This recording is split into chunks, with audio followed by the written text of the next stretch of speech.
The son never asks. The baby had stopped crying 3 hours ago, and that was worse than the screaming. Lena Carter pressed her cracked lips together and stared at the ceiling beams of the cabin, counting the knots in the wood because counting meant she was still thinking, still conscious, still alive. Outside, the Wyoming sun hammered down on land so dry it had forgotten the shape of rain. Inside, 5 children lay scattered across the floor like wilted flowers, too hot to move, too weak to complain. Her husband had ridden toward town 9 days ago. The well was giving nothing but mud. The last of the cornmeal sat in a jar on the shelf, maybe 2 handfuls left. And Lena, 28 years old, hollow-eyed and shaking, knew with absolute certainty that they would not last another week. If you want to see how Lena survives the unforgiving summer of 1867, stay with me until the very end. And please hit that like button and comment what city you're watching from. I love knowing how far these stories travel. The heat was a living thing. It pressed through the cracks in the cabin walls, crawled beneath the door, wrapped itself around throats and lungs, until every breath felt like swallowing sand. Lena sat on the edge of the narrow bed she shared with the 2 youngest and listened to the silence. Not the peaceful kind. The kind that meant something was wrong. Mary, her oldest at 9, lay on her side near the cold stove, eyes half open but unfocused. The twins, James and John, 7 years old and mirror images of their father, were curled together in the corner, their small chests rising and falling in shallow rhythm. 4-year-old Bess had her thumb in her mouth, a habit Lena had long given up trying to break. And the baby, sweet Samuel, barely 6 months old, lay in the wooden crate that served as his cradle, his face red and damp, his tiny fists unclenched. He wasn't crying anymore. Lena stood slowly, her legs unsteady, and crossed the room. She knelt beside the crate and placed her palm against Samuel's chest. His heartbeat fluttered beneath her hand like a trapped bird. Relief and terror crashed together in her stomach. "Mama?" Mary's voice was a whisper, dry as old leaves. "I'm here, sweet girl." "Is Papa coming back today?" Lena closed her eyes. "I don't know." She had stopped lying to them 3 days ago. There was no point. Children knew when the world had gone sideways. They could feel it the same way animals sensed storms. Frank Carter had left on the morning of July 6th with a wagon, 2 horses, and a promise to return in 4 days with flour, salt, sugar, and seed for the fall planting. He'd kissed Lena on the forehead, ruffled the boy's hair, and told Mary to be brave. That was 9 days ago. Lena had gone over it 1,000 times in her mind. Broken axle, lame horse, trouble in town, sickness, accident. She built explanations like walls, anything to keep out the darker possibilities, the ones that involved another woman, a poker game, a bottle, or simple cowardice. Frank wasn't a bad man, but he wasn't a strong one either. The well had started failing 2 weeks before he left. The water came up slower each day, tasting of iron and clay. Lena had rationed it carefully, giving the children first priority, then the animals. But the cow had gone dry in the heat, and the chickens had stopped laying. Yesterday, she'd pulled up the bucket and found only thick mud at the bottom. She'd boiled it, strained it through muslin, let it settle. The children drank it without complaint. Now, even that was gone. Lena walked to the shelf and opened the cornmeal jar. She tilted it, watching the pale grains shift. Maybe enough for 1 more pan of Johnny cakes if she stretched it thin, added extra water. But water was the problem, wasn't it? She set the jar down and pressed her knuckles against the rough wood of the shelf until the pain cleared her head. Think. There was a creek 2 miles west, but it had been reduced to a trickle by mid-June.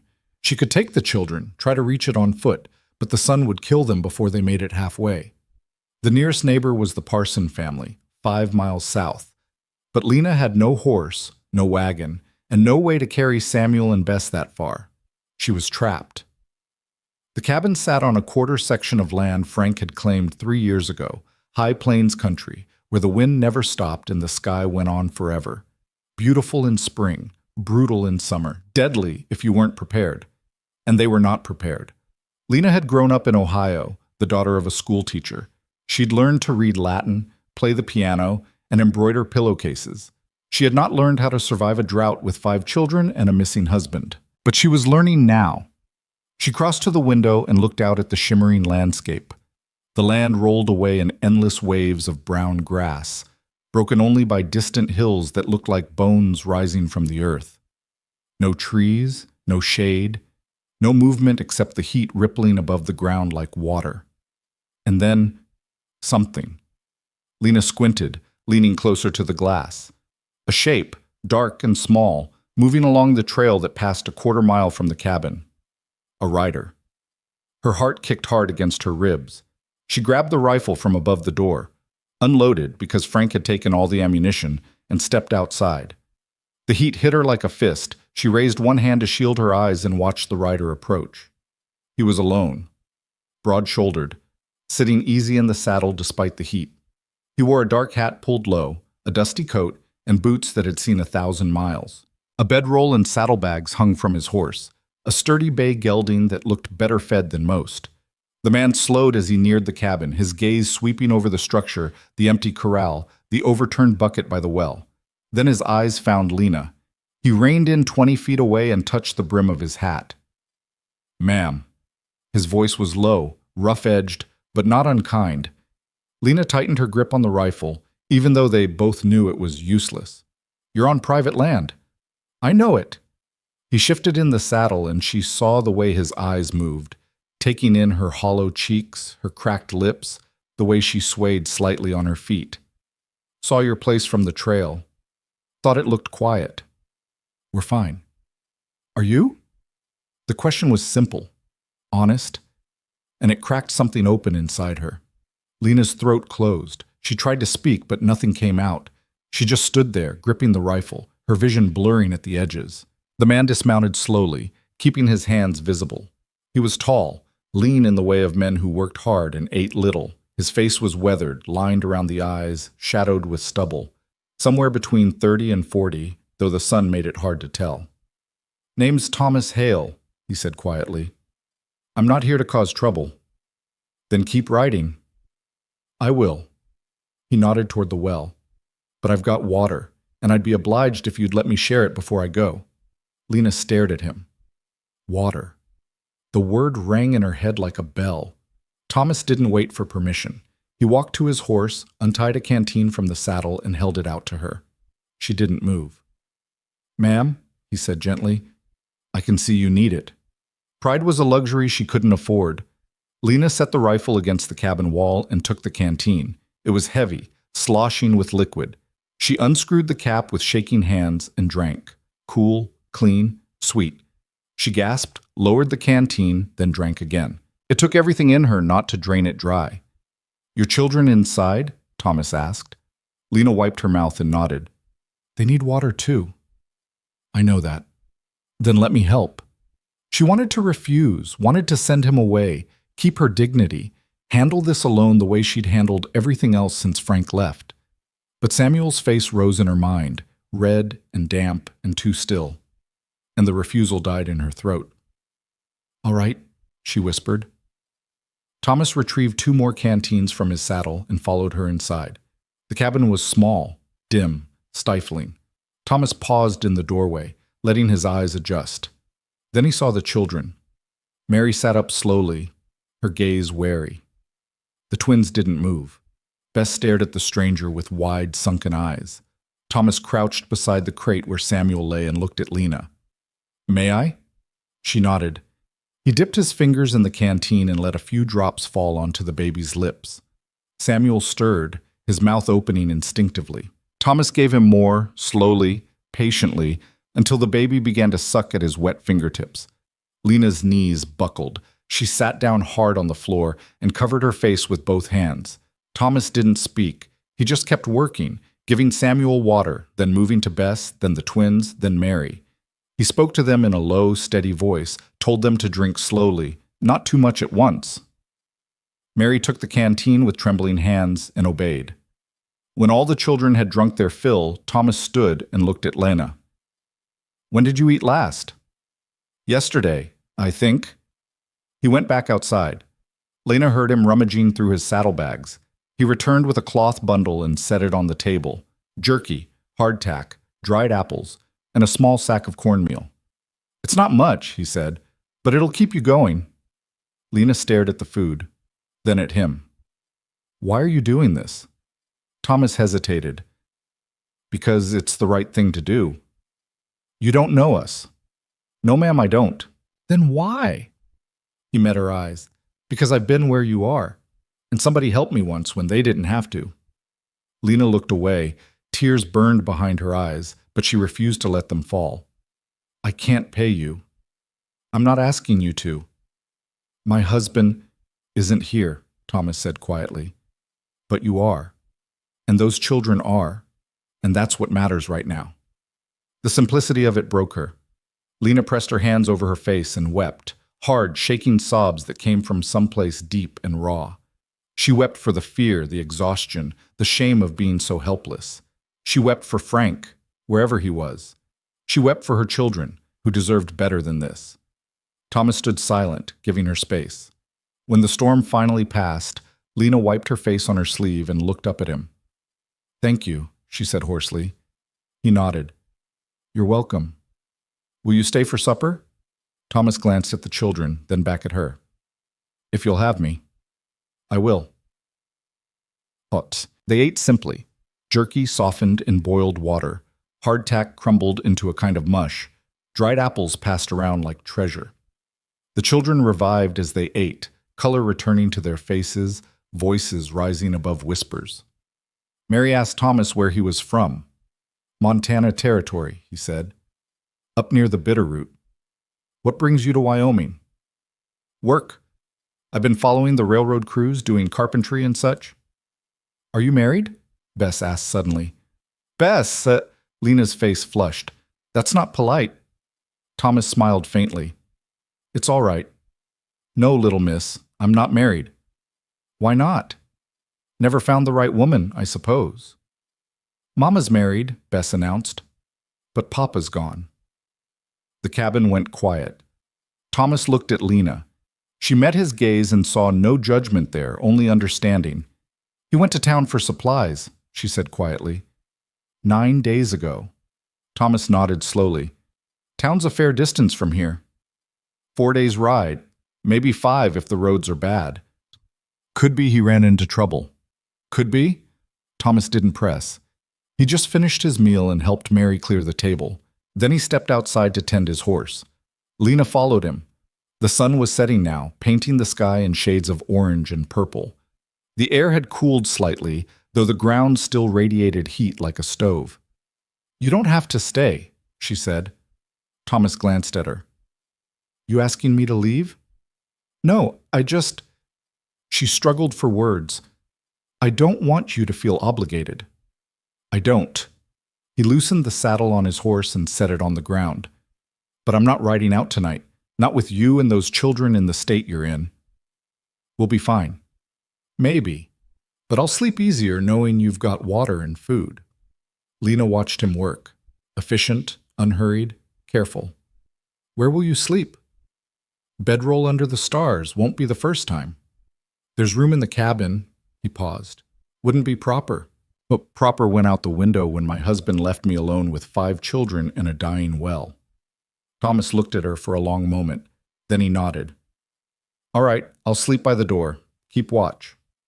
Watch for what? Whatever comes. That night, Lena lay in the darkness and listened to the sound of Thomas breathing near the door. The children slept deeply, their bellies full for the first time in days. Samuel nursed at her breast, weak but persistent, and she felt the faint tug of hope. Tomorrow, she would ask Thomas to check the well. Maybe he could dig deeper, find water. Maybe he knew tricks she didn't. Maybe he would stay a little longer. She closed her eyes and let herself imagine it. Another day of not being alone. Another day of someone strong and capable standing between her family and the merciless sun. Just one more day. That was all she would ask for. Outside, the wind whispered across the plains, carrying the scent of dust and sage.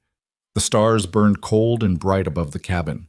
And somewhere in the darkness, Thomas Hale lay awake, watching the horizon, thinking about the woman and children inside. He had told her the truth. He'd been where she was. Lost. Desperate. Alone. and someone had helped him. Now it was his turn. He didn't know yet that he wouldn't leave in the morning, didn't know that this place, this woman, these children would become the thing he'd been searching for without knowing it. All he knew was that when he'd seen the cabin sitting silent in the heat, something in his chest had pulled tight. And when Lena Carter had looked at him with those exhausted, frightened eyes, he'd known he couldn't ride away. So he stayed. And everything changed. Thomas woke before dawn, his body trained by years of hard living to rise with the first hint of light. He lay still for a moment, listening to the sounds of the cabin, the soft breathing of children, the creak of old wood settling, the whisper of wind through the cracks. Then he rose quietly, pulled on his boots, and stepped outside. The air was cooler now, almost pleasant. The sky stretched overhead in shades of deep blue and gray, the stars fading as the sun prepared to climb. Thomas walked to the well and peered down into the darkness. He dropped a stone and counted the seconds before he heard it hit bottom. Too long. Far too long. He pulled up the bucket, mud, just as Lena had said, thick and dark, the color of old blood. Thomas set the bucket down and walked the perimeter of the property, studying the land. The soil was parched, cracked in places, the grass brittle and yellow. The corral fence leaned at a dangerous angle. The barn, if you could call it that, was more of a lean-to, missing half its roof. A vegetable garden along the south side of the cabin had withered to nothing but dry stalks. This was a homestead on the edge of collapse. He returned to the cabin and found Lana awake, sitting at the table with Samuel in her arms. She looked better than yesterday, her eyes clearer, her movements less shaky, but exhaustion still clung to her like a second skin. "You're up early," she said. "Habit." Thomas gestured toward the door. "Checked your well." "It's nearly dry." Lena nodded slowly. "I know. How deep is it?" 15 feet, maybe. Frank dug it himself when we first arrived. "Not deep enough. Not for this land." Thomas pulled out a chair and sat across from her. "There's water down there, but you'll need to go deeper. Another 10 feet, at least." "I don't have the tools for that, or the strength." "I do." Lena looked up sharply. "You're leaving today." "I was planning to." "But?" Thomas met her eyes. "But I'd like to help you dig that well first, if you'll allow it." "That could take days. Could take 3, maybe 4. You don't owe us anything." "I know that." Lena shifted Samuel in her arms, her gaze searching Thomas's face. "Why would you do this?" "Because you need it done, and I can do it." "That's not a reason." Thomas leaned back in his chair, considering his words carefully. "I spent 2 years drifting after the war, didn't know where I belonged or what I was supposed to do with myself.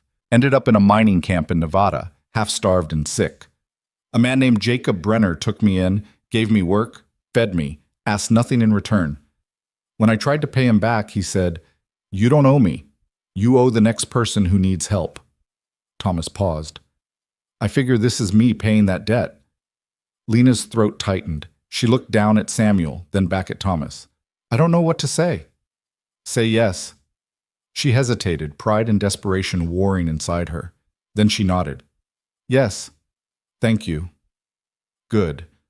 Thomas stood. "I'll need to ride into town, get a proper shovel and some timber for shoring. Should be back by tomorrow evening." "Town is 30 miles." "I know. That's a hard ride in this heat." "I've done harder." Lena rose, still holding the baby. "At least take some food. And water. I've got enough." "Thomas," her voice was firm now, steady. "Take the food." He smiled faintly. "Yes, ma'am." Tiam. Thomas left an hour later, his saddlebags heavier with the last of the jerky and hardtack Lena had insisted he take. He rode south toward the town of Prospect, a small settlement that served the scattered ranches and homesteads in the territory. Lena watched him until he disappeared over the horizon, then turned back to the cabin. Mary stood in the doorway, her arms crossed. "Is he coming back?" the girl asked. "He said he would." "Papa said that too." Lena flinched. "Mr. Hale is not your father." "I know." Mary's voice was quiet, sad. "But what if he doesn't come back either?" Lena knelt in front of her daughter and took her hands. Then we'll manage, the way we always have. How? It was a fair question. Lena didn't have an answer. We'll figure it out, she said instead. Together. Mary didn't look convinced, but she nodded and went back inside. Lena spent the rest of the day rationing the remaining water and food, caring for the children, trying to keep them cool and occupied. The twins played a listless game with sticks in the dirt. Bess sang to herself, the same 3 lines of a hymn repeated endlessly. Samuel nursed and slept and nursed again. By evening, the heat had returned with a vengeance. Lena sat on the cabin steps and watched the sun sink toward the hills, painting the sky in violent shades of red and orange. It looked like the world was on fire. She thought about Frank, wondered where he was, wondered if he was alive. Part of her still hoped he'd come riding up the trail full of apologies and explanations. Another part, the part that had grown harder and colder over the past 9 days, didn't care anymore. He had left them. That was the truth that mattered. And Thomas Hale, a stranger, had stayed. Quokka. Thomas returned the next evening just as the light was fading. He rode up to the cabin with a shovel strapped to his saddle, a coil of rope, and several rough-cut timbers tied across the back of his horse. Lena came out to meet him, relief flooding through her chest. "You came back. Told you I would." "I know, but—" She stopped, unsure how to explain. Thomas dismounted and began unloading the timber. "People don't always keep their word. I understand that. It's not just that. It's—" She gestured helplessly at the land, the cabin, herself. "Why would anyone choose to come back to this?" Thomas set the last piece of timber on the ground and looked at her. "Because this isn't nothing, Mrs. Carter. This is your home, your children, your life. And that's worth something." Lena's eyes burned. She turned away quickly, blinking hard. "Did you have any trouble in town?" "None to speak of. Picked up some flour and beans, too. Figured you could use them." "You didn't have to do that." "I know." He said it the same way he said everything, plain and simple, with no expectation of gratitude or praise. It made Lena want to weep and laugh at the same time. "Come inside," she said. "I'll fix you some supper." "I'd appreciate that." Over the next 3 days, Thomas dug. He worked from first light until the sun grew too fierce, then rested in the shade of the cabin until late afternoon, when he'd return to the well and dig until dark. Lena brought him water and food, watched him disappear into the earth foot by foot, hauling up buckets of dirt and rock. The children gathered around the well like it was a show. The twins peered over the edge, calling down to Thomas, asking questions. "How deep is it now?" 20 feet. "How much deeper do you gotta go?"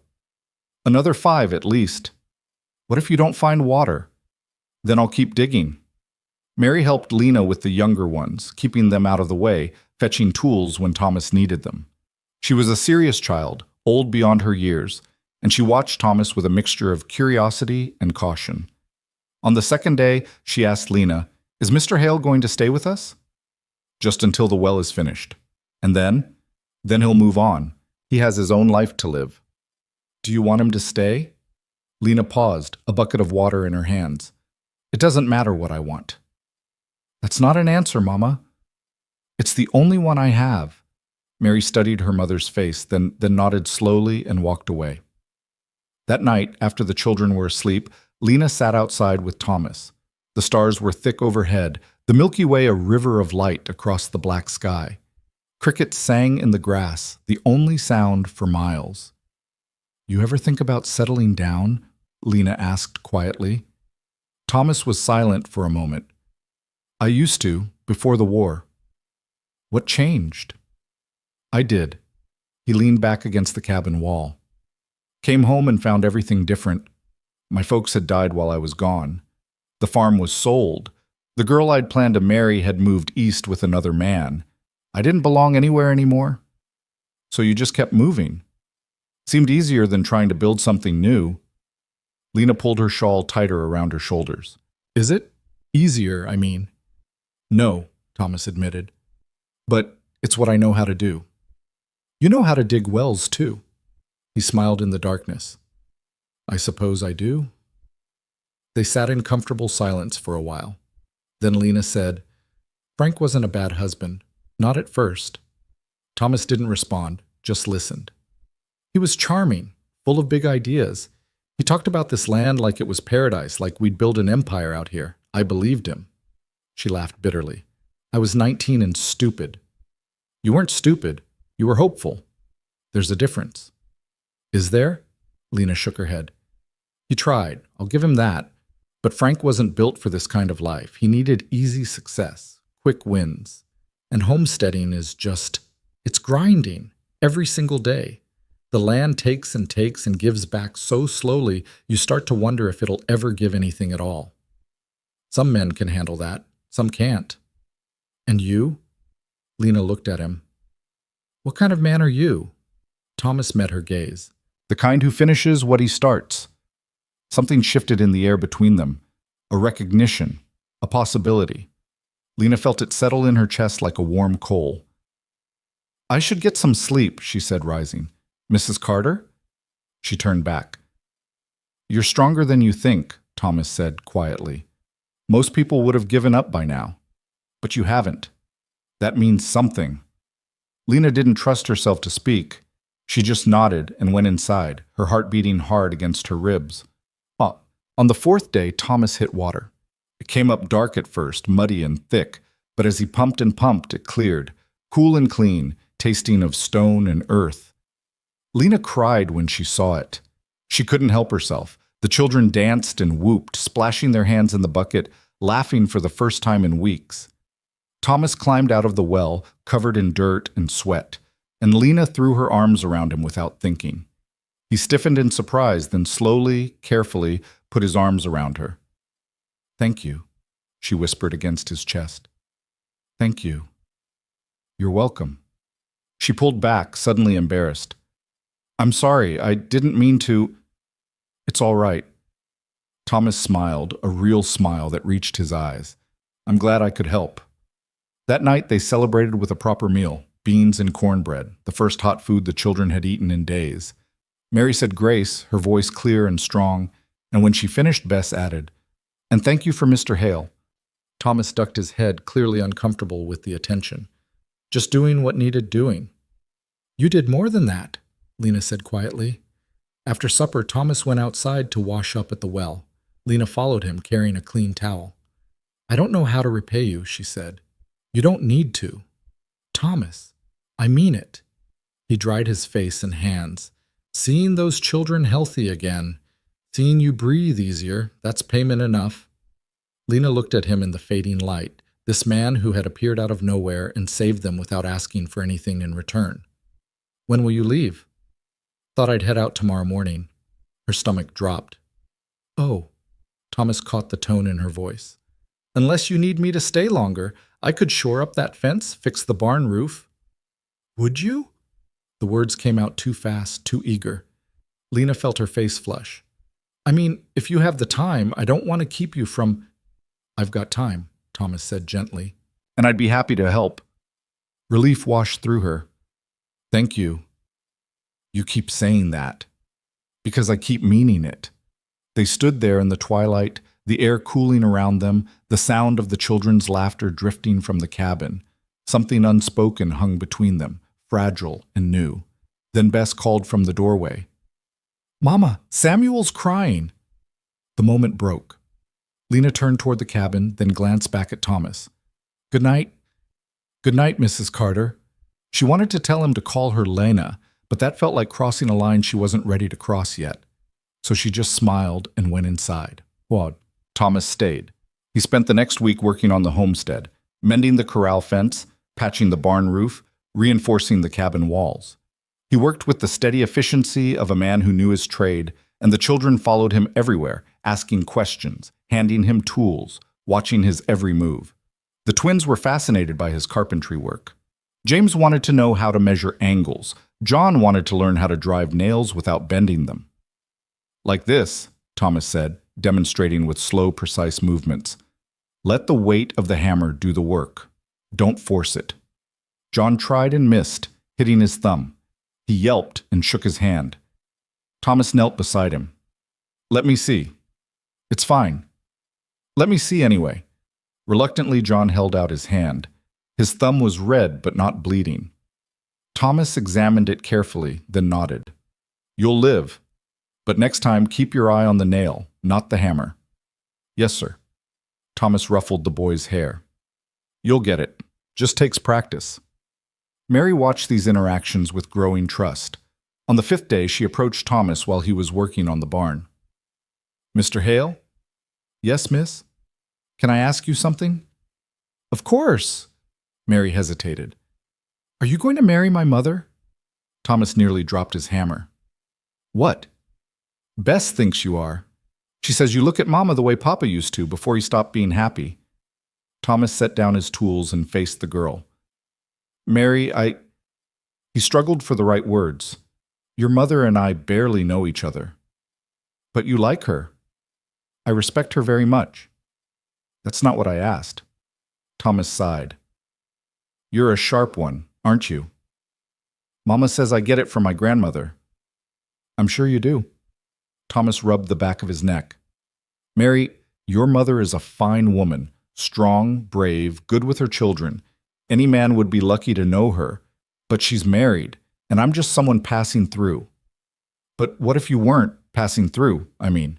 That's not something I can answer. Mary studied him for a long moment. Then she nodded. Okay. She turned to leave, then stopped. Mr. Hale, I hope you stay. Even if you don't marry Mama, I hope you stay anyway. Thomas's chest tightened. Why's that? Because things are better when you're here. She walked away before he could respond, leaving him standing in the barn with a hammer in his hand and a knot in his throat. That evening, a rider appeared on the horizon. Lena saw him first. She was hanging laundry behind the cabin when she spotted the figure approaching from the south. Her heart leapt. Frank? Then sank just as quickly.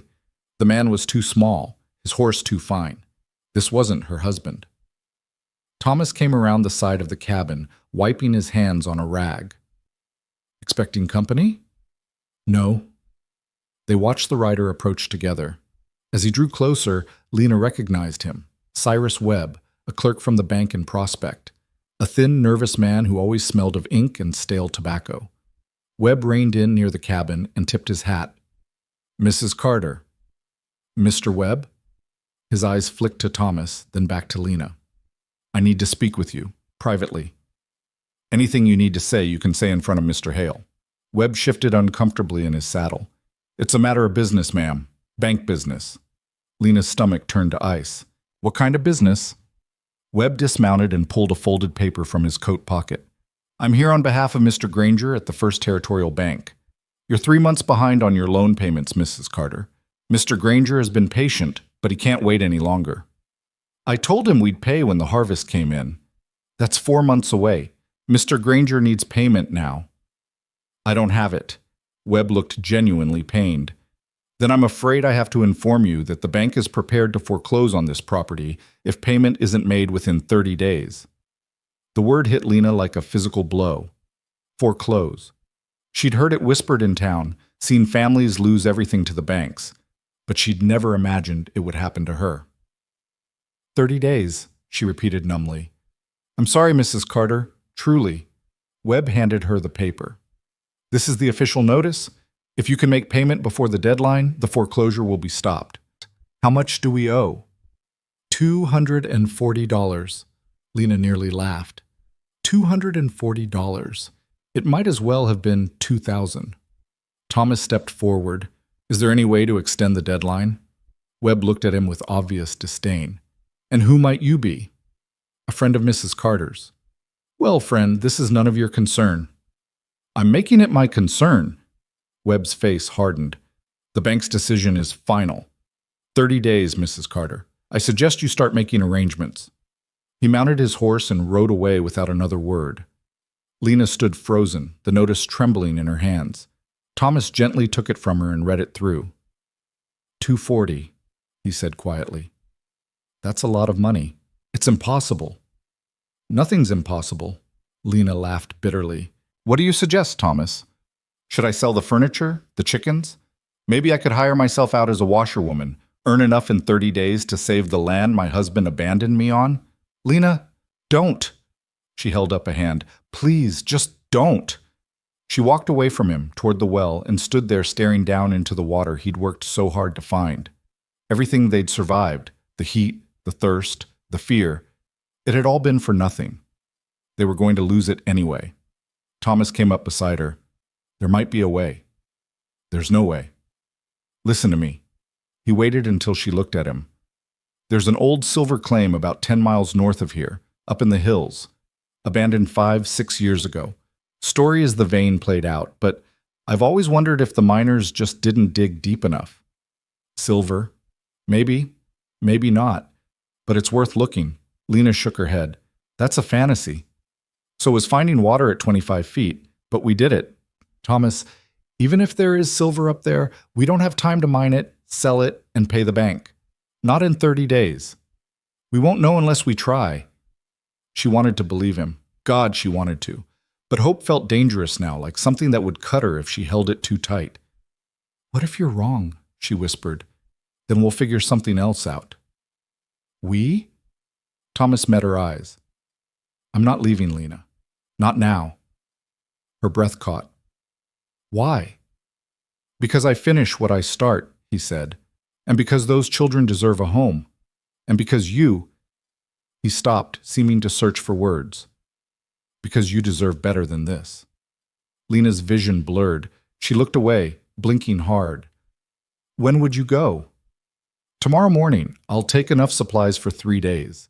If I don't find anything by then, I'll come back and we'll think of something else. The heat? I'll manage. Thomas, you could die out there.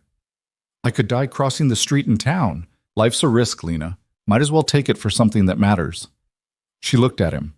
This man who had wandered into her life by accident and stayed by choice, who had dug a well, mended fences, made her children laugh, who was now offering to risk his life for land that wasn't even his. Why are you doing this? She asked. Thomas was quiet for a long moment. Then he said, because for the first time in 10 years, I feel like I belong somewhere. And I'm not ready to let that go. The honesty of it stole her breath. Okay, she whispered.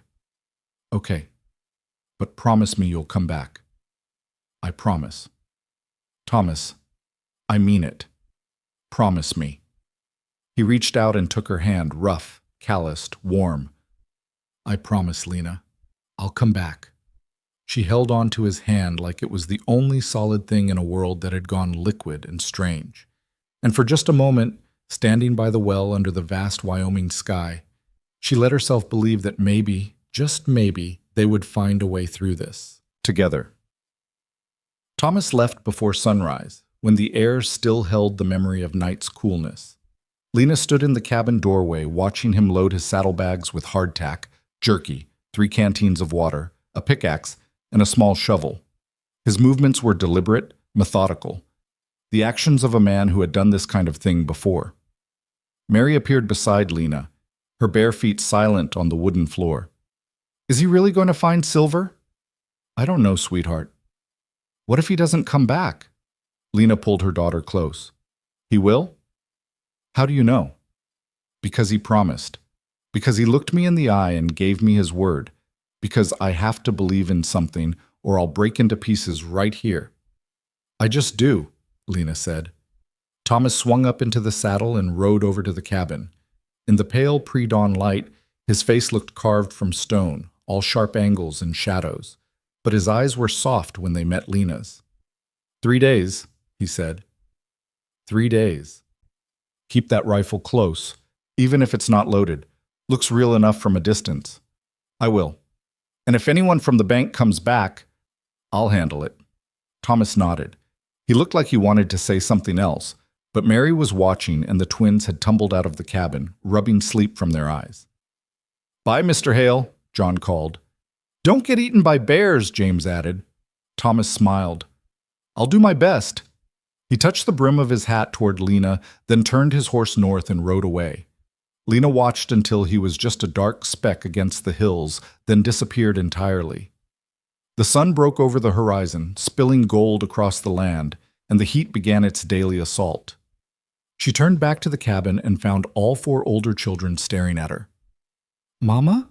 Bess's voice was small. Are we going to lose our house? Lena knelt down and gathered them close. Samuel gurgled from his crate inside, oblivious to the weight pressing down on all of them. Not if I can help it, she said. Now come on. We've got work to do. Thomas pushed hard through the morning, following old wagon tracks north into the hills. The land changed as he climbed. Less flat prairie, more rock and scrub pine, the soil turning red and sandy. He'd heard about the silver claim from a prospector in a Billings saloon 2 years back, an old-timer named Dutch Kelly who'd sworn there was still a fortune buried in those hills if a man was willing to work for it. Thomas had filed the information away, the way he filed away everything potentially useful, never imagining he'd actually need it. By noon, the heat was murderous. He stopped in the shade of a rocky outcrop and let his horse drink from his hat while he scanned the hillsides. Somewhere up there was an old mine entrance, probably collapsed or hidden by brush. Finding it would be the first challenge. Finding silver inside it would be the second. Finding enough silver to make a difference would be a miracle. But Thomas had learned that miracles weren't things that happened to you. They were things you made happen through stubbornness, sweat, and refusal to quit. He remounted and kept riding. The sun hammered down. His shirt clung to his back, soaked through with sweat. His horse's flanks were dark with moisture. Thomas poured water into his hat twice more, rationing his own intake to a few sips every hour. By late afternoon, he found the first marker, an old wooden post half buried in sand, the words "Silver Girl Claim" carved deep into the weathered surface. Thomas dismounted and studied the ground. Faint depressions in the earth suggested an old trail leading west up a narrow canyon. He followed it on foot, leading his horse, his eyes scanning the rock faces. There, 20 feet up the canyon wall, partially hidden by juniper and sage, was a dark opening maybe 4 feet high. A scree of loose rock and timber lay scattered below it, the remains of old scaffolding. Thomas tied his horse in the shade and climbed up to the entrance. The opening was smaller than it had looked from below, barely wide enough for a man to squeeze through. He pulled a candle from his pack, lit it, and crawled inside. The tunnel was cooler, damp in a way that made his skin prickle. The ceiling was low enough that he had to crouch as he moved forward, the candle flame flickering in the still air. Support timbers lined the walls, some sagging dangerously, others already collapsed. After 30 feet, the tunnel opened into a small chamber. Thomas held the candle high and looked around. Tool marks scarred the walls where men had chipped away at the rock. A broken pickaxe lay in one corner beside an old leather boot, the sole rotted away. But no silver, at least not that he could see. Thomas examined the walls more carefully, running his hands over the stone. The rock here was different, darker, streaked with veins of white quartz. He pulled out his pickaxe and tapped at the quartz, watching how it fractured. There was something here. He could feel it the way you could feel a storm coming, a pressure in the air that meant change. He swung the pickaxe and got to work. Back at the homestead, Lena tried to keep the children busy and her own mind quiet. She had them help with chores, carrying water from the well, feeding the chickens that had miraculously started laying again, pulling weeds from the garden plot she was trying to revive. Mary swept the cabin floor. The twins stacked firewood. Bess sang to Samuel, making him giggle, but underneath the routine, anxiety hummed like a plucked string. $240. 30 days. Lena did the arithmetic over and over in her head, trying to find some combination of work and sacrifice that would produce that kind of money. There was none. She could sell everything they owned, the furniture, the tools, the cow, the chickens, even her wedding ring, and still not come close. The land was all they had, and soon they wouldn't even have that. On the second evening, as the sun set and the temperature finally dropped, Lena sat outside the cabin with Mary beside her. The girl was unusually quiet, picking at a loose thread on her dress. "Mama?" "Yes, honey?" "What happens if Mr. Hale doesn't find any silver?" Lena was quiet for a long time. "Then we'll have to leave." "Where will we go?" "I don't know yet. Maybe back east. Your grandmother is still in Ohio." "I don't want to go to Ohio." "I know. I like it here, even though it's hard." Lena looked at her daughter, 9 years old, carrying worries no child should have to carry. "Why?" Mary thought about it. "Because it's ours. Because we built it. Because..." She struggled for the words. Because I know who I am here. Lena's throat closed. She pulled Mary against her side and kissed the top of her head. You're the bravest girl I know. I don't feel brave. Brave people never do. They sat together in the gathering darkness, watching the stars emerge one by one, while somewhere in the hills, Thomas swung his pickaxe against stone. On the third day, Thomas found it. He'd been working since dawn, his shoulders screaming, his hands raw and bleeding despite the leather gloves he wore. The chamber was thick with dust and the sound of metal on rock, a rhythm that had become almost meditative in its repetition. Then the pickaxe bit into the wall and something glittered. Thomas stopped. He wiped sweat from his eyes and leaned closer, holding the candle near the fresh gouge in the rock. Silver. Not a huge vein, but visible, threading through the quartz like veins in a leaf. His heart kicked hard against his ribs. He worked more carefully now, chipping away the surrounding rock, following the vein as it angled deeper into the wall. After 2 hours, he'd exposed a seam about 8 inches wide and 3 feet long. Not a fortune, but maybe enough. Thomas extracted every piece he could reach, filling his saddlebags with chunks of ore-streaked rock. His back ached, his arms trembled. His lungs burned from breathing dust, but he kept working until the candle guttered and died, plunging him into absolute darkness. He sat there for a moment, catching his breath, feeling the weight of the stone around him. Then he crawled back toward the entrance, dragging the heavy saddlebags behind him. Outside, the sun was high and brutal. Thomas blinked against the brightness, his eyes adjusting slowly. His horse stood where he'd left it, head hanging, patient. He loaded the saddlebags onto the saddle, took a long drink of water, and mounted. 3 days. He'd promised 3 days, and the third day was almost done. He turned his horse south and rode for home. Lena saw him coming from a mile away. She'd been standing by the well, shading her eyes against the late afternoon sun when the dark shape appeared on the northern trail. Her heart lurched. She told herself not to hope, not yet, but her feet were already moving, carrying her toward the approaching rider. The children saw him too. Mary came running from the cabin, the twins from the barn, Bess from the garden. They all stopped at the edge of the yard, waiting, watching. Thomas rode up slowly, his horse exhausted, his face caked with dust and dried sweat. He looked half dead. But he was smiling. He dismounted carefully, like his legs might give out, and untied one of the saddlebags. He opened it and held it out to Lena. Inside, rocks glittered in the sun. Lena's breath caught. Is that silver? Not refined yet, but it's there. How much? Enough, I think, if the assayer in town is honest. Thomas's smile faded. But I need to ride there tonight. Get it weighed and sold before the bank's deadline. Tonight? Thomas, you're exhausted. I'll rest when the land is safe. Lena looked at him. This man who had dug through stone for 3 days, who was now proposing to ride another 30 miles on a worn-out horse, all for a family that wasn't his. Why? The question came out raw, desperate. Why are you doing this? Thomas set down the saddlebag and took her hands in his. His palms were shredded, bloody beneath the dust. Because when I rode past this place 3 weeks ago, something told me to stop. And every day since, I felt like I'm exactly where I'm supposed to be.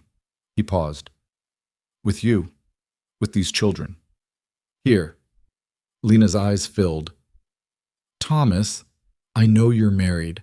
I know this isn't proper, but I need you to know that when I ride into town tonight and sell this silver, I'm not doing it out of charity or obligation. I'm doing it because this is my home now too. If you'll have me. The children had crept closer, listening. Mary was crying silently. The twins held hands. Even Bess had gone still. Lena looked at Thomas through her tears. What if Frank comes back? Then we'll deal with that when it happens. But Lena, he's been gone almost a month, and you're still here, still fighting, still standing. His voice dropped.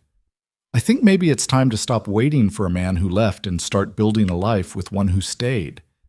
It was the most honest thing anyone had ever said to her, and it broke something open inside her chest, something that had been locked tight for years. Okay, she whispered. Okay. Thomas squeezed her hands gently, then released them. I need to go. Let me pack you food, water. There's no time. Thomas, I'll be back by tomorrow night. I promise. You keep making promises, and I keep them.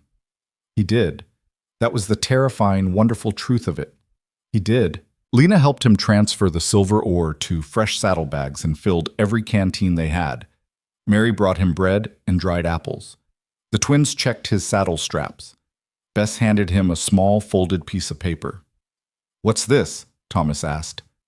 A picture. So you don't forget us. Thomas unfolded it carefully. A child's drawing of the cabin, stick figures representing each family member, and one taller figure standing beside them. Written at the bottom in careful letters, Mr. Hale. His eyes burned. Thank you, Bess. I won't forget. He tucked the drawing inside his shirt, close to his heart, then mounted his horse. Lena walked beside him as he rode to the edge of the yard. Be careful, she said. I will. And Thomas? She looked up at him. Thank you. For everything. He nodded, touched his hat, and rode away. Lena watched until he disappeared into the gathering dusk. Then she turned back to the cabin, where her children waited. Is he going to save our home? Bess asked. Yes, Lena said, and for the first time in a long time, she believed it. Yes, he is. Thomas rode through the night, pushing his exhausted horse as hard as he dared. The moon rose full and bright, turning the prairie into a silver ocean. He followed the trail by memory and moonlight, stopping only once to let the horse blow and drink from a creek. His body ached everywhere. His hands throbbed. His back felt like someone had driven nails into his spine. But none of that mattered. The only thing that mattered was reaching Prospect before the bank closed tomorrow, getting the silver assayed, and walking out with enough cash to pay off the loan. He thought about Lena's face when he told her he was staying, the hope and fear mixed together, the way she'd looked at him like he was both the answer and the question. He thought about Mary's tears, the twins' small hands checking his saddle, Bess's drawing pressed against his chest. He thought about the cabin, worn and weathered but solid, sitting on land that had tried its best to kill them all and failed. That was home now.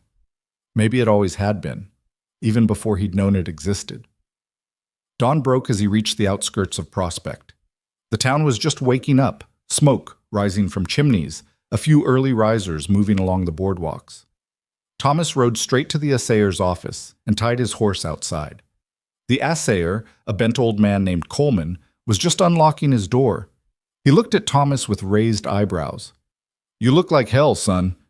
I feel worse, but I need an assay done. Fast. Coleman peered into the saddlebag Thomas held open. His eyes widened slightly. Where'd you get this? Silver Girl claim, North Hills. Thought that played out years ago. Thought wrong. Coleman grunted. Give me an hour. I don't have an hour. I need it done now. Can't rush quality work. Thomas pulled out a silver dollar, the last money he had, and set it on the counter. 30 minutes. Coleman looked at the coin, then at Thomas's face. Whatever he saw there made him nod. 30 minutes. Thomas sat on the bench outside and waited. Every minute felt like an hour. People passed by, giving him curious looks. A woman crossed the street rather than walk past him. Thomas didn't blame her. He probably looked like an outlaw or a madman. Maybe he was both. 28 minutes later, Coleman came outside. You've got about 43 ounces of pure silver in there once it's refined. At current prices, that's maybe $250, $260. Thomas's chest loosened for the first time in days. You sure? I'm sure. Now, you want to sell it? Yes. I can give you $200 cash right now. Take the rest in trade. I need it all in cash. Coleman scratched his jaw. Then you'll have to wait while I contact a buyer. Could take a week. I don't have a week. Then take the $200 or leave it. Thomas's mind raced. $200 wasn't enough. They needed $240 plus interest. He'd come so close. I'll give you $230 for the lot. Both Thomas and Coleman turned. A man stood in the doorway of the general store across the street. Tall, well-dressed, with sharp eyes and an expensive coat. He crossed toward them with the easy confidence of someone who always had money in his pocket. "Mr. Garrison," Coleman said warily. Garrison ignored him, his attention fixed on Thomas. "I heard Coleman's assessment. 43 ounces is worth more than 200, but I'm betting you need cash immediately. Am I right?" Thomas studied him. "Who are you?" "Edward Garrison. I own the freight company, half the lumber mill, and various other interests around here. I'm always looking for good silver." He gestured toward the saddlebag. "That looks like good silver." "It is." "Then I'll pay you 230, cash, right now. I'll even throw in a hot meal and a bed for the night." Thomas's instincts prickled. Men like Garrison didn't make generous offers out of kindness. But he needed that extra $30, and he needed it now. 240, Thomas said. Garrison smiled. 235. Final offer. Thomas thought of Lena standing in the doorway, watching him right away. Thought of Mary's careful drawing, Bess's earnest face, the twins' trust. Thought of the well he'd dug, the fences he'd mended, the life he'd started building without realizing it. "Done!" Garrison extended his hand. Thomas shook it, feeling like he'd just made a deal with the devil. But if the devil was offering $235 in cash, Thomas would take it and worry about the consequences later. An hour later, Thomas walked into the First Territorial Bank with a leather pouch containing $240 in bills and coin. His hands were steady despite the exhaustion singing through his bones. The bank was nearly empty, just a clerk behind a cage and Cyrus Webb at a desk in the corner. Webb looked up as Thomas approached. His eyes widened. "Mr. Hale, sir, I'm here to make a payment on behalf of Mrs. Lena Carter." Webb stood slowly. "I'm afraid Mrs. Carter's account is $240. Thomas set the pouch on the desk. "That's the full amount owed, according to your notice." Webb stared at the money like it might bite him. "Where did you... Does it matter?" "I suppose not." Webb opened the pouch and began counting. His fingers moved quickly, sorting bills and coin into neat stacks. When he finished, he looked up, clearly stunned. "This is correct, the full amount. Plus interest for the 3 months missed." "Yes, plus interest." Webb pulled out a ledger and made several careful notations. Then he wrote something on a piece of official-looking paper, stamped it, and handed it to Thomas. "Paid in full. Mrs. Carter's property is no longer under threat of foreclosure." Thomas took the paper and folded it carefully. Relief hit him so hard his knees nearly buckled. "Tell your employer that the Carters will be making regular payments from now on," he said. Webb nodded, still looking dazed. "I'll do that." Thomas turned and walked out of the bank into the bright morning sunshine. He stood there for a moment, letting it sink in. They'd done it. The land was safe. The children were safe. Lena was safe. He still had $5 left from Garrison's payment. He walked to the general store and bought flour, sugar, coffee, a sack of dried beans, and a peppermint stick for each of the children. Then he went to the livery, paid to have his horse fed and rubbed down, and collapsed in the hayloft for 3 hours of deep, dreamless sleep. When he woke, the sun was past noon. His body felt like it had been beaten with hammers, but his mind was clear. He retrieved his horse, loaded the supplies, and started the long ride home. The word felt right in his mouth. Home. He rode through the afternoon and into the evening, slower now, letting his horse set the pace. The prairie stretched out around him, golden in the slanting light, beautiful in its stark simplicity. Thomas understood now why people came to this country despite its hardships. There was something about the openness, the wildness, the way the land demanded everything and gave back just enough to keep you fighting. It made you honest, made you strong, made you into the person you were supposed to be. The moon was rising by the time he saw the cabin in the distance, a dark shape against the darkening sky with candlelight glowing in the windows. Smoke rose from the chimney. Thomas's heart lifted. As he rode closer, the door opened and Lena stepped out. She must have been watching for him, waiting. The children poured out behind her, calling his name. Thomas dismounted and they surrounded him, Mary grabbing his arm, the twins talking over each other, Bess hugging his leg. Even Samuel, carried in Lena's arms, reached out tiny hands toward him. "Did you do it?" Mary asked breathlessly. "Did you save us?" Thomas pulled the folded paper from his pocket and handed it to Lena. She opened it, read it by moonlight, and her face crumpled. "Oh," she said. Just that. "Oh." Then she was crying, laughing, shaking her head. "Oh, Thomas." "The land is yours," he said quietly. "Free and clear. Not just mine. Ours." The word hung in the air between them, heavy with promise and possibility. Thomas looked at her, at the children, at the cabin that had become his home. "Ours," he agreed.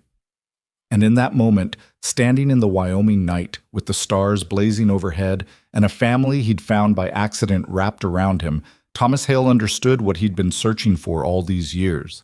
Not a place, not success or fortune or recognition, just this, just the quiet certainty of belonging, just home. That night, after the children had finally fallen asleep, their bellies full of the beans and cornbread Lena had made to celebrate, Thomas and Lena sat outside on the cabin steps.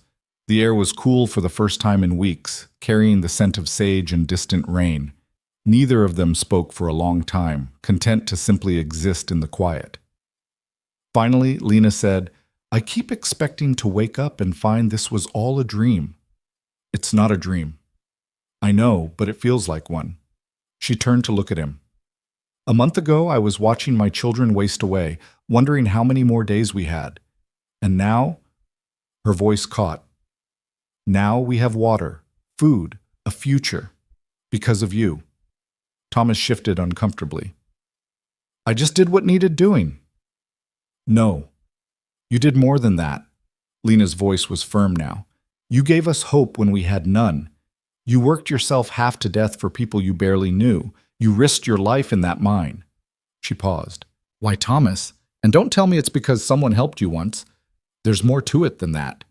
He was quiet for so long she thought he wouldn't answer. Then he said, "I told you I came home from the war and found everything gone. What I didn't tell you was that I spent the next 2 years trying to drink myself to death." Lena drew in a sharp breath but didn't speak. "I drifted from town to town, taking whatever work I could find, spending every dollar on whiskey. Told myself I was just passing time until I figured out what to do next. But the truth was, I'd given up.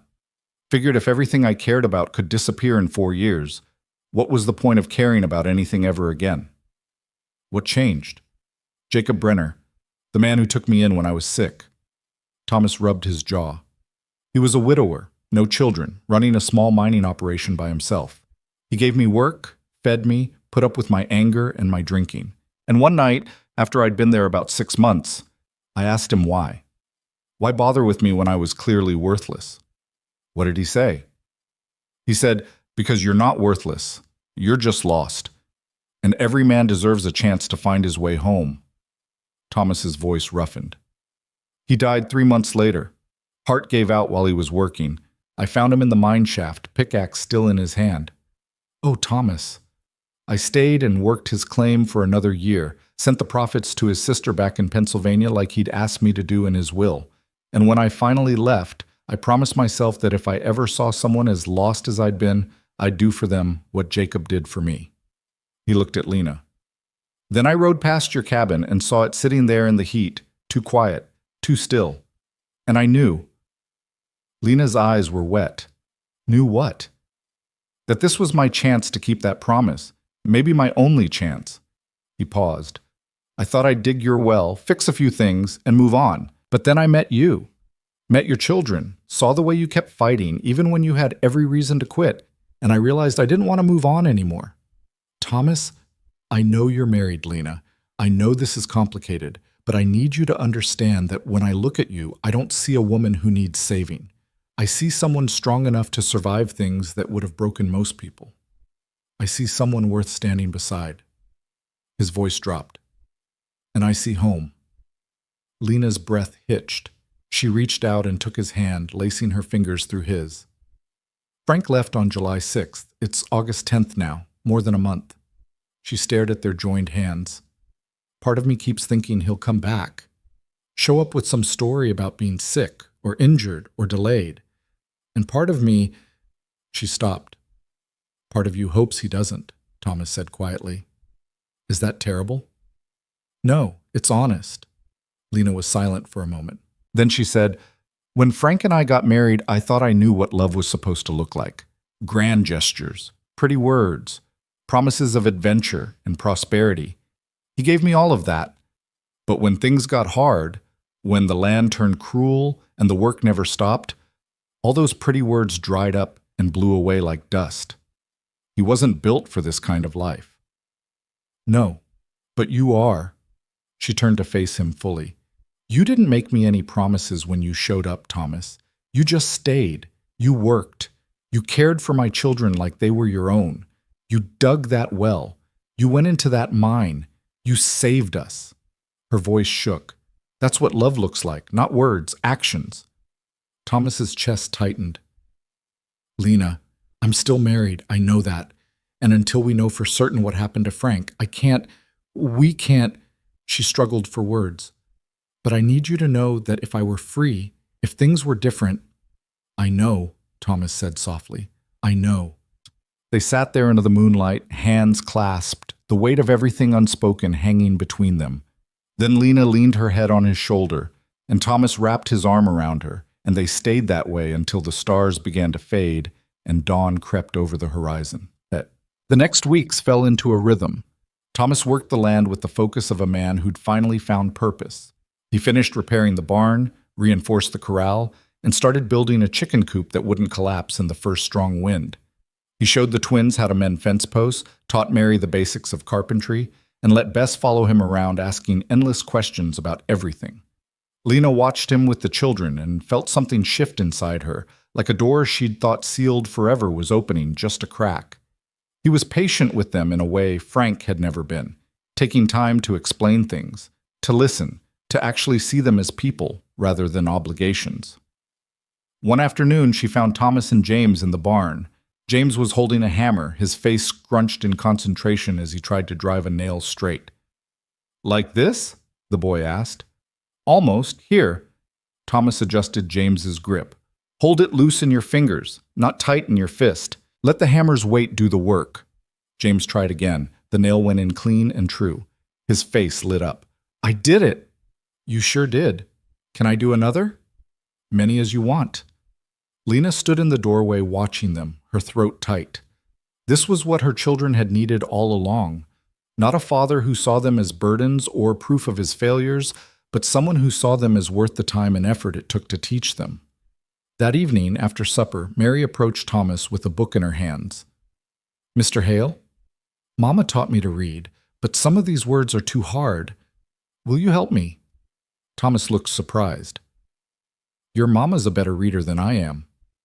"I know, but she's busy with Samuel, and I thought—" Mary hesitated. "I thought maybe you'd want to." Something passed across Thomas's face, too quick for Lena to identify. Then he smiled. "I'd be honored." They sat together by the lamplight, Mary reading slowly, Thomas helping with the difficult words, his voice gentle and encouraging. Lena listened while she rocked Samuel to sleep and felt tears prick her eyes. This was what a family was supposed to feel like. But the peace couldn't last forever. On a Thursday morning in late August, a wagon rolled up to the cabin. Lena was hanging laundry when she saw it, a hired rig from town with 2 people inside. Her stomach clenched. She set down the wet sheet and walked toward the wagon, wiping her hands on her apron. The driver was a young man she didn't recognize. But the passenger— Lena's breath stopped.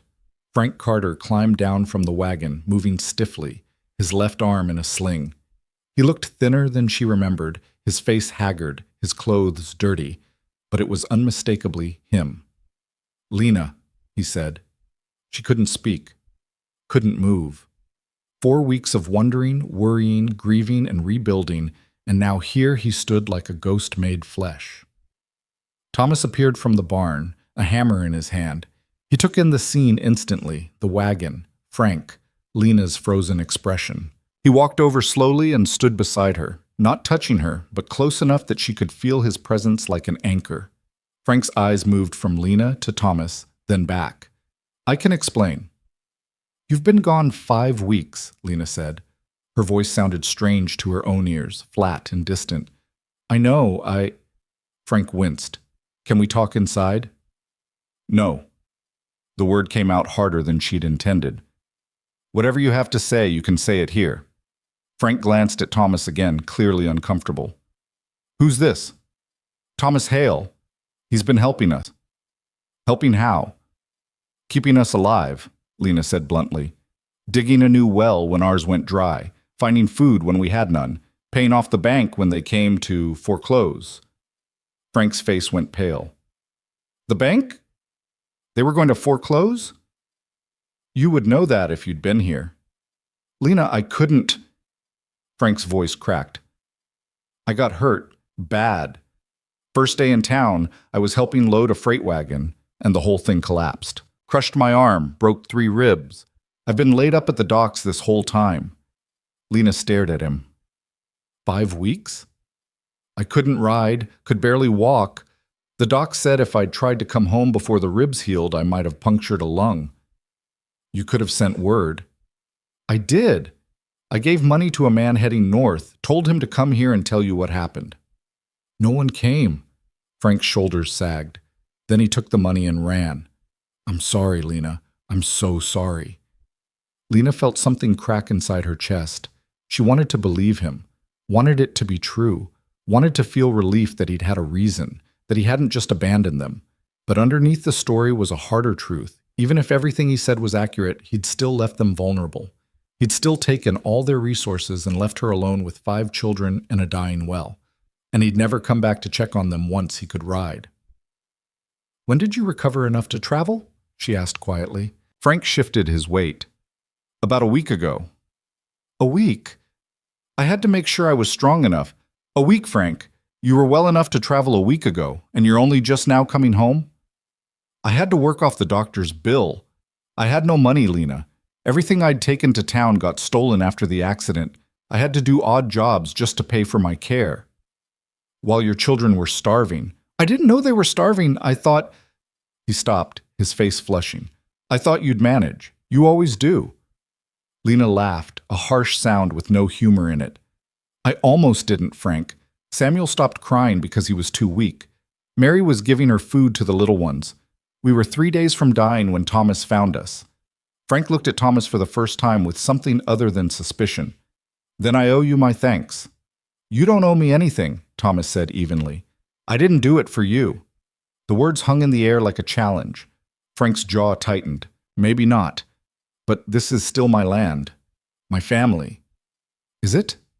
Thomas's voice was quiet but hard. Because from where I stand, you gave up your claim to both when you left them to die. That's not fair. Fair? Thomas took a step forward. Lena put her hand on his arm, stopping him. He looked down at her and some of the anger drained from his face.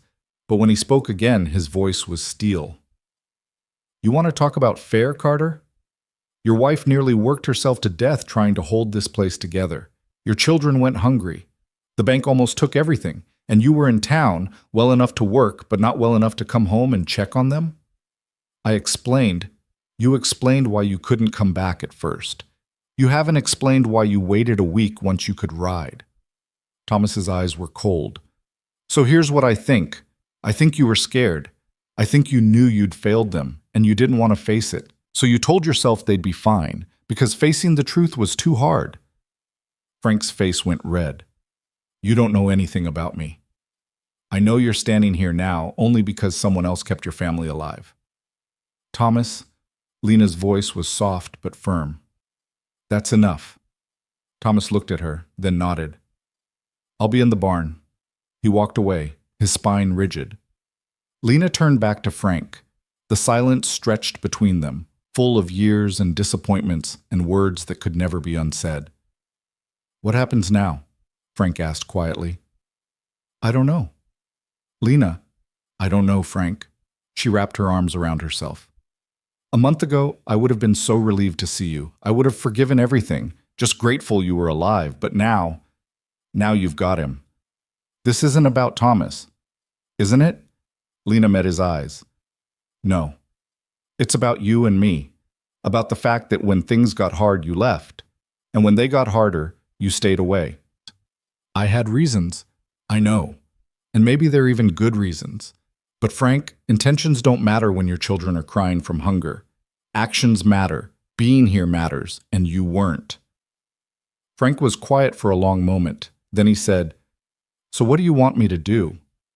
"I want you to meet your children. Really meet them. See who they've become in the weeks you were gone." Lena's voice softened slightly. "And then we'll talk about what comes next." She turned and walked toward the cabin. Frank followed slowly, favoring his injured ribs. The children were inside, all of them watching through the window. When Frank entered, they didn't rush to him the way they might have once. They just stood there, wary and uncertain. "Papa?" Mary said quietly. "Hello, sweetheart." Frank's voice broke. "You've gotten so big." "You've been gone a long time." "I know, I'm sorry." The twins hung back near the table. Bess hid behind Mary's skirt. Samuel, who had never really known his father, stared at this stranger with wide eyes. Frank looked at Lena. "They don't know me anymore." "No," she said simply. "They don't." Touch. The next days were strange and tense. Frank slept in the barn. His choice, though Lena suspected it was because he couldn't bear to be in the cabin with Thomas's presence so palpable in every repair, every improvement, every corner where he'd left his mark. Thomas maintained a careful distance, working on the far edges of the property, speaking to Frank only when necessary and then with cold politeness. But Lena saw the way he watched her when he thought she wasn't looking, the concern in his eyes, the question he was too decent to ask. What happens now? Lena didn't have an answer. She watched Frank try to reconnect with the children and saw how awkward it was, how forced. He didn't know how to talk to them anymore. Didn't know that James loved carpentry, or that Mary could read above her grade level, or that Bess's favorite color had changed from pink to yellow, or that John could whistle entire songs. Thomas knew all of that. One evening, Frank found Lena sitting by the well. He lowered himself carefully beside her, his ribs still tender. "I've been thinking," he said. "About what?" "About selling this place. Moving somewhere easier. Maybe California. I hear there's good land there. Milder weather." "No." Frank blinked. "No?" "This is our home, Frank. We nearly died for it. We fought for it. I'm not leaving." "But Lena, it's so hard here. Everything's hard. That's not a reason to quit." She looked at him. "Is that what you want? To start over somewhere new? Hope it's easier this time?" "I want us to have a good life." "We can have a good life here. We have water now. The land is paid for. Thomas has made this place stronger than it's ever been." "Thomas." Frank said the name like it tasted bitter. "You love him." Lena's breath caught. "Frank, don't lie to me, Lena. I see the way you look at him, the way he looks at you." She was quiet for a long moment. Then she said, "I don't know what I feel for Thomas, but I know that he was here when I needed someone. He saved our children. He saved this home. And yes, I care about him, maybe more than I should." "And me? I don't know what I feel for you anymore either." The honesty of it hurt, but she forced herself to continue. "I loved you once. When we married, when we came here, even through the hard years. But Frank, you left. And I had to learn to survive without you. And now that I have—" She struggled for words. "I don't know if there's room for you anymore." Frank's face crumpled. "So you want me to leave? I want you to tell me the truth, all of it. Not about the accident. I believe that happened. But about why you stayed away once you could travel. About whether you were relieved to have an excuse not to come back. About whether you even want this life anymore." Frank was silent for so long she thought he wouldn't answer. Then he said, "I was scared. You were right. Thomas was right. I knew I'd failed you, and I couldn't face it. Every day I told myself I'd go home tomorrow, and every day I found another reason to wait. I'm ashamed of that, Lena, but it's the truth. Thank you for saying it. Does it change anything?" Lena looked out across the land, the endless prairie, the hills rising in the distance, the sky stretching overhead in shades of purple and gold. "I don't know. I need time to think." "How much time?" "As much as I need." Frank nodded slowly. "And Thomas? Does he stay while I'm waiting?" "Yes." "That's not fair to me." "Maybe not. But it's what's happening. Lena stood. You gave up your right to make demands when you chose to stay in town rather than come home to your family. She walked away, leaving him sitting by the well. That night, Lena couldn't sleep. She lay in the darkness, listening to the children breathe, and thought about the impossible choice in front of her.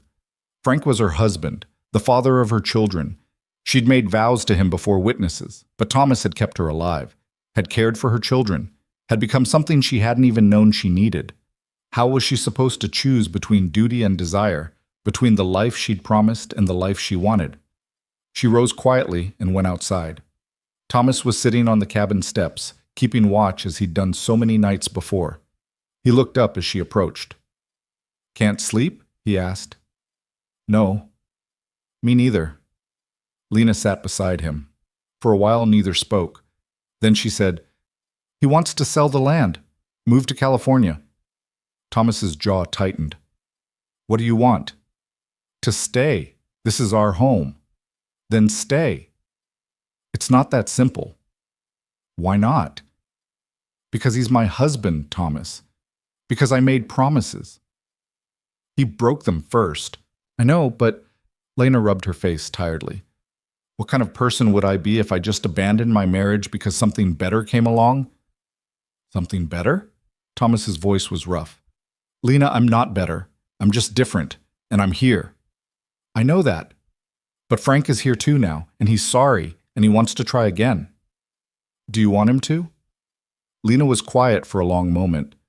Then she said, "Part of me does. The part that remembers the man I married, who made me laugh, who held me when the nights got cold. The part that thinks maybe people deserve second chances. And the other part is terrified that if I choose him, I'll lose you. And I don't know if I can bear that." Thomas reached out and took her hand. "Lena, whatever you decide, I'll respect it. If you want to try again with Frank, I'll leave. It'll hurt, but I'll do it." "I don't want you to leave." "Then what do you want?" "I want—" Her voice broke. "I want to not have to choose. I want to wake up and find there's a simple answer. I want—" She stopped, pressing her free hand to her mouth. Thomas pulled her against him, and she buried her face in his chest and cried. He held her while she shook, one hand stroking her hair, murmuring words she couldn't quite hear, but that soothed her anyway. When she finally pulled back, wiping her eyes, she said, "I'm sorry." "Don't be.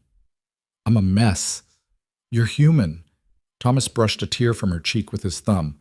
"And you're trying to do the right thing in an impossible situation. There's no shame in that." "What would you do? If you were me?" Thomas considered carefully. "I'd ask myself which man I could build a life with. Not which one I owe loyalty to, or which one needs me more. But which one makes me want to wake up tomorrow and the day after that and every day following. Which one sees me as I am, not as I'm supposed to be.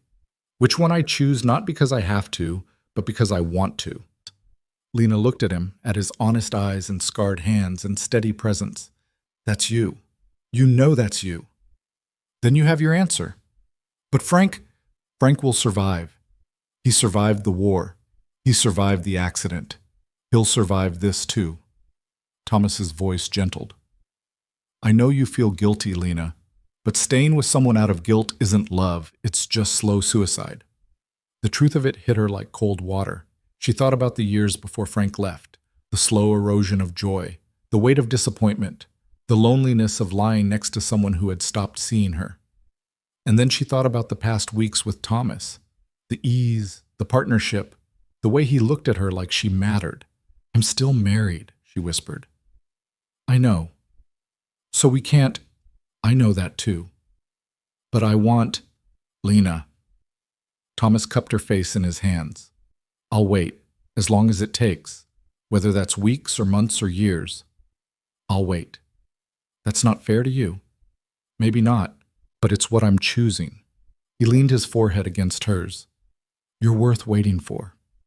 Lena's heart cracked wide open. She wanted to kiss him, wanted to forget duty and propriety, and just take what she wanted for once in her life. But she couldn't, not yet, not while she was still legally bound to another man. So instead, she just held him and let that be enough. For now. The conversation came 3 days later when Lena could no longer avoid it. She found Frank sitting on the corral fence, watching Thomas work with the twins on the far side of the property. The look on his face was one she'd never seen before, defeat mixed with something that might have been understanding. "We need to talk," she said. Frank didn't look at her. "I already know what you're going to say." "Do you?" "You want me to leave." He said it without anger, just tired resignation. "You've chosen him." Lena climbed up onto the fence beside him. "It's not that simple, isn't it?" Frank finally turned to face her. "Lena, I've watched you these past few days. The way you move around each other, the way you talk without words. I've seen the way he looks at you like you're the son, and the way you look at him like he's home." He paused. "I used to be the one you looked at that way." "You were. A long time ago." "What happened to us?" Lena was quiet for a moment, gathering her thoughts. "I think we wanted different things and were too young to know it. You wanted adventure, success, something grand. I wanted stability, partnership, a life we built together. For a while those things seemed compatible. But when the land got hard and the work never stopped, you started seeing it as a prison. And I started seeing it as proof we could survive anything." "I did see it as a prison," Frank admitted. "Every day the same, hauling water, fixing fences, fighting dust and heat and wind. I kept thinking there had to be more than this. And I kept thinking this was enough. If we had each other. But we didn't really have each other, did we? I was always somewhere else in my head, dreaming about the next thing. And you were here, alone, even when I was standing right beside you." The honesty of it hurt, but it was also a relief. They were finally saying the things that had needed saying for years.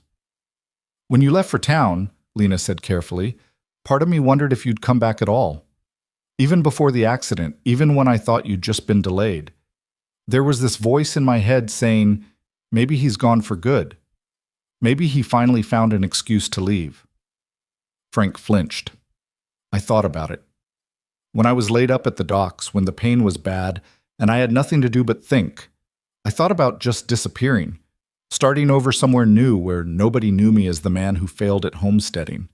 He looked down at his hands. "The only thing that stopped me was knowing I'd never forgive myself if I did." "But you still waited a week once you could travel."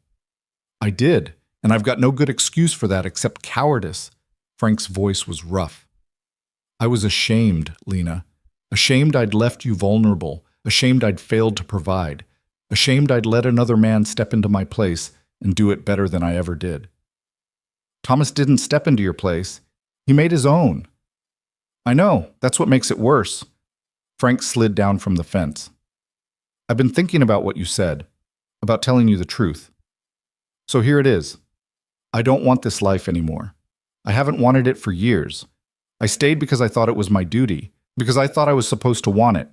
But watching you with him, seeing how different everything is now, I realized I was holding you back as much as you were holding me." Lena's breath caught. "Frank, let me finish." He held up a hand. "I'm not a bad man, Lena, but I'm not the right man for you. Maybe I never was. We were kids when we married, following some story we'd been told about what life was supposed to look like. But the truth is, you need someone who sees this land the way you do. Someone who will stand beside you when things get hard instead of running away. Someone who—" His voice broke. "Someone like Thomas." Tears streamed down Lena's face. "I did love you. I want you to know that. I know, and I loved you too in my way. But love isn't always enough, is it?" "No, sometimes it's not." They stood there in the afternoon sun, the wind moving through the grass, carrying the sound of the children's laughter from somewhere nearby. After a long moment, Frank said, "I'm going to California like I planned. There's nothing for me here anymore, and I think we both know it." "What about the children?" "They're yours, Lena. They always have been." Frank's eyes were wet now, too. "I'll sign whatever papers you need. Give you a divorce if you want one. I won't fight you on anything." "You're their father."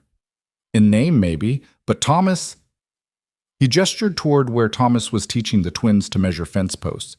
"He's the one who stayed, the one who cares, the one they trust." Frank looked at her. "Don't make them lose that because of some legal obligation to me."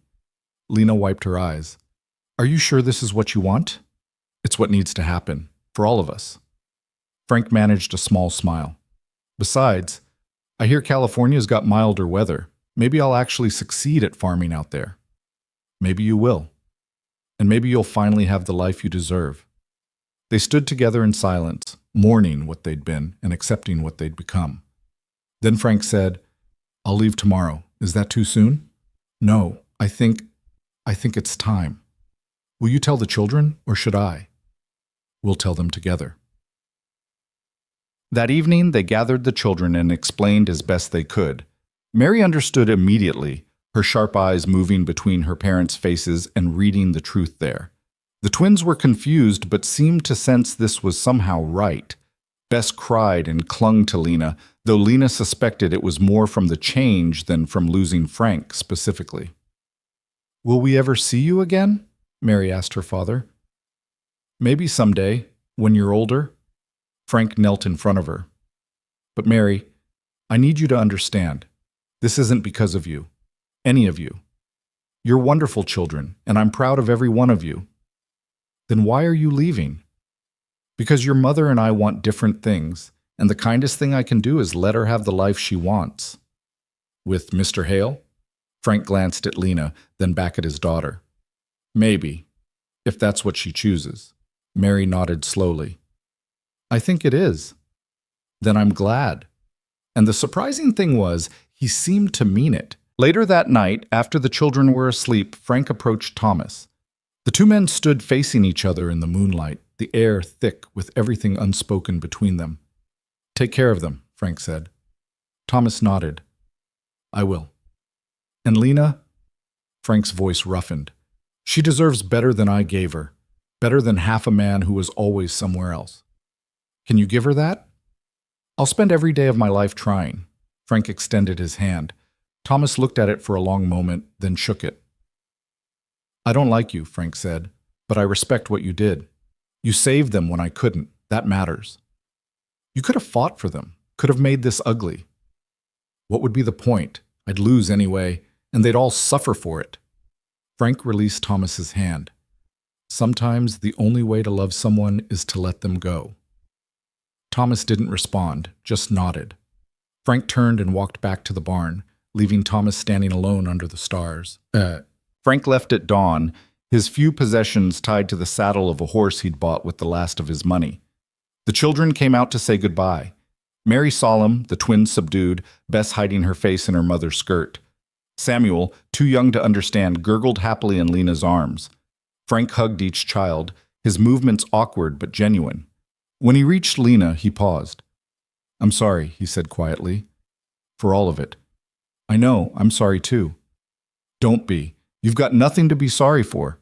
He glanced at Thomas, who stood a respectful distance away. "Be happy, Lena. That's all I want for you now." "I will. And Frank?" She touched his arm. "I hope you find what you're looking for in California." "Me too." He mounted his horse and rode away without looking back. They watched until he disappeared over the horizon, swallowed by the vastness of the prairie. When he was finally gone, Bess tugged on Lena's skirt. "Is Papa coming back?" "No, sweetheart, he's not." "Are you sad?" Lena looked down at her daughter, then at the children gathered around her, then at Thomas standing quiet and steady nearby. "No," she said, surprised to find it was true. "I'm not sad. Not anymore." The days that followed were strange in their normalcy. Without Frank's presence casting its shadow, the homestead felt lighter somehow. Thomas moved his belongings from the barn into the small storage room off the main cabin, a space barely big enough for a narrow bed, but that felt right somehow. They didn't talk about what came next. Not yet. There were legal matters to handle. A divorce that would take months or years depending on the court, questions of custody and property that would need sorting. But those were problems for tomorrow. Today, they simply worked. Thomas finished the chicken coop and started on a root cellar for storing vegetables through the winter. Lena tended the garden that was finally thriving now that they had reliable water. The children played and helped and laughed, their faces no longer haunted by fear and hunger. One evening in early September, Thomas and Lena sat outside watching the sunset paint the sky in shades of orange and purple. The air had cooled, carrying the first hint of autumn. "I've been thinking," Thomas said. About what? About staying. Not just for a while, but he paused. Permanently. Making this official. Lena's heart kicked. Thomas, we can't marry. Not until the divorce is final. I know that, but in the meantime, we could. He struggled for words. We could build, make plans, plant crops for next spring, maybe expand the herd, fix up the house proper. You want to farm? I want a home. And this, he gestured at the land, the cabin, the whole of it. This feels like home. Lena reached for his hand. I want that too. But people will talk. A woman living alone with a man who's not her husband. Let them talk. We know the truth. That's what matters. The children love me already. I see it every day in the way they come to me with questions, the way they light up when I show them new things. Mary calls me Thomas now instead of Mr. Hale. The twins ask if I'll teach them to ride. Even Bess, his voice softened. Even Bess drew me another picture yesterday. The whole family together, including me. Lena's eyes filled. She did? She did. Put it right on the wall next to the first one. They sat in comfortable silence, hands clasped, watching the stars emerge. Finally, Lena said, when the divorce is final, however long that takes, will you marry me? Thomas turned to look at her, his expression stunned. Lena, I know it's not proper for a woman to propose, but I'm done waiting for things to happen to me. I'm done being passive. So I'm asking you straight. Thomas Hale, when I'm free, will you be my husband? Thomas's face broke into a smile so wide and genuine it transformed him. Yes, absolutely yes. Even though I come with 5 children and a stubborn streak? Especially because of that. Lena laughed, and it felt like breathing after being underwater for years. Thomas pulled her close and kissed her forehead, her cheeks, the tip of her nose. Not her lips, that would wait until the vows were said and everything was legal and proper, but enough to make her feel cherished. I love you, she whispered against his shoulder. I love you too. Have since the day I rode up and saw you standing there with that empty rifle, too stubborn to quit even when you had every reason to. I must have looked a mess. You look like home. The weeks turned to months. Autumn came in earnest, bringing cooler temperatures and blessed rain. The garden produced enough vegetables to fill the new root cellar. The chickens laid eggs reliably.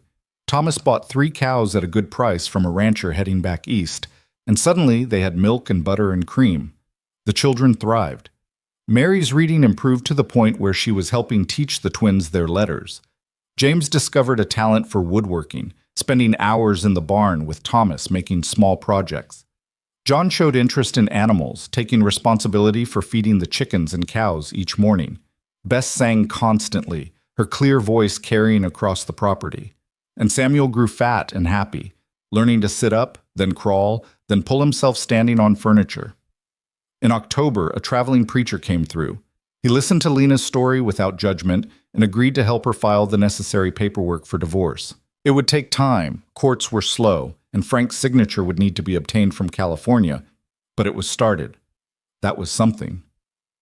In November, the first snow fell. Lena stood at the window watching it come down, fat flakes that turned the prairie into something magical. Thomas came up behind her and wrapped his arms around her waist. Cold? He asked. No. Happy. Good. Thomas? Yes? Thank you for stopping that day, for staying, for being exactly who you are. He turned her around to face him. I was lost for so long, Lena, drifting without purpose or direction. And then I saw this cabin, and you, and those children, and suddenly I knew exactly where I was supposed to be. Even though it's hard? Hard doesn't scare me. Being alone scared me. Being useless scared me. But this... He gestured around the cabin, warm and snug against the winter cold. This is everything I never knew I wanted. Lena kissed him then, propriety be damned. It was gentle and sweet and full of promise. When they pulled apart, Thomas rested his forehead against hers. How much longer do you think? He asked. The divorce? 6 months, maybe? A year at most. I can wait a year. So can I.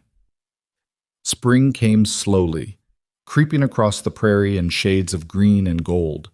By March, they had word that Frank had made it to California and was working on a ranch near Sacramento. He'd signed the divorce papers without contest and sent them back with a brief note wishing Lena well. By April, the court had processed everything and the divorce was final. Lena Carter was no longer married, free to make her own choices, to build the life she wanted. The traveling preacher returned in May, and on a Sunday morning with the prairie in full bloom, Thomas Hale and Lena Carter stood before their children and a handful of neighbors and made their vows. Lena wore a simple dress of blue calico that Mary had helped her sew. Thomas wore his best shirt, washed and pressed, his hair neatly trimmed. The children stood witness, Mary holding Samuel, the twins fidgeting but solemn, Bess clutching a bouquet of wildflowers. Do you, Thomas Hale, take this woman to be your lawfully wedded wife, to have and to hold from this day forward, for better or worse, for richer or poorer, in sickness and in health, as long as you both shall live? I do. And do you, Lena Carter, take this man to be your lawfully wedded husband, to have and to hold from this day forward, for better or worse, for richer or poorer, in sickness and in health, as long as you both shall live? Lena looked at Thomas, this man who had appeared like Providence when she needed him most, who had stayed when staying was hard, who had chosen them every single day. I do. Then by the power vested in me, I pronounce you husband and wife. You may kiss your bride. Thomas cupped Lena's face in his scarred, capable hands and kissed her thoroughly while the children cheered and the neighbors clapped and the Wyoming wind sang across the prairie. When they finally pulled apart, both breathless and laughing, Thomas whispered, "Welcome home, Mrs. Hale." "I've been home for a while now," Lena whispered back. "I was just waiting for you to catch up." That summer was the best they'd ever had. The crops came in strong. The garden overflowed with vegetables. The cows produced more milk than they could use, so they started selling butter and cream to neighboring homesteads. Thomas built an addition onto the cabin, giving them 2 proper bedrooms and more space for the growing children. In August, exactly 1 year after Thomas had ridden into their lives, they gathered around the table for supper. It was a simple meal: roast chicken, fresh bread, vegetables from the garden, milk still warm from the morning. But to Lena, it was a feast. She looked around the table at her family. Mary, nearly 11 now, confident and bright. The twins, 8 years old, arguing good-naturedly about whose turn it was to feed the chickens. Bess, 5, chattering about the butterflies she'd seen. Samuel, toddling now, smearing mashed potatoes on his face. And Thomas, at the head of the table, listening to them all with that quiet smile she'd come to love. This was what she'd dreamed of all those years ago when she'd married Frank. Not the grand adventure or the easy prosperity, but this: a table full of food, children's laughter, the presence of someone who chose to be here, who saw her clearly and loved her anyway. Thomas caught her looking and raised his eyebrows in question. She just smiled and shook her head. After supper, after the children were in bed, they sat outside as they'd done so many evenings before.